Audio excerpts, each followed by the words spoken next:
Dopo un periodo di assenza di qualche anno, la rassegna d'archi ritorna a Vittorio Veneto, la città è di nuovo protagonista della musica classica di alto livello.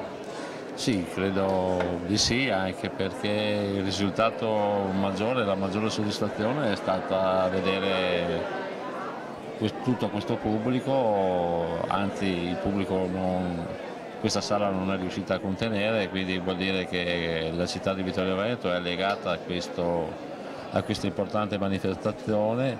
Ci avevamo creduto, ci avevamo provato, alla fine credo sia andata tutto bene e soprattutto con una grandissima qualità da parte dei partecipanti, e la serata finale credo sia veramente da incorniciare.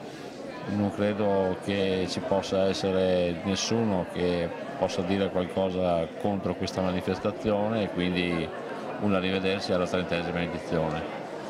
Siamo all'interno del Teatro da Ponte, una bellissima cornice per questa manifestazione. Sappiamo che in questo periodo lo stesso teatro ha una sorte altalenante sulla garanzia della sua apertura. Secondo lei cosa si potrebbe fare? Ma diciamo che con Teatri SPA stiamo tentando di trovare una soluzione di una cogestione da parte del Comune di Vittorio Veneto e la Teatri SPA.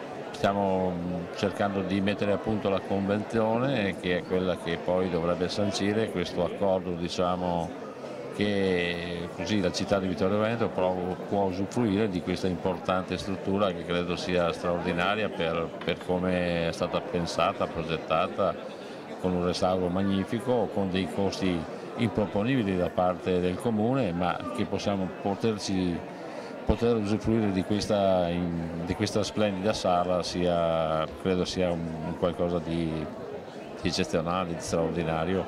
Soprattutto la città ha bisogno di questa struttura.